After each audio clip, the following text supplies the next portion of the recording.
Okay, people, this is 30th October 2025, and I can say that there's no plastic. These bits, which probably they had an old model that used to be plastic, I can say no longer plastic. I even went through the trouble of scratching one. This is metal, aluminium. The reason I bought it, I did read the negative reviews stating that these bits, this and this, will break because they're plastic. I can confirm now, 30th October 2025, these things are no longer plastic. Okay, yes, there's a little bit of a stopper here, rubber stopper here, but yeah, there's no plastic.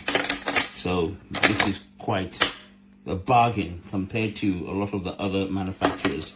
Yep, can be bought.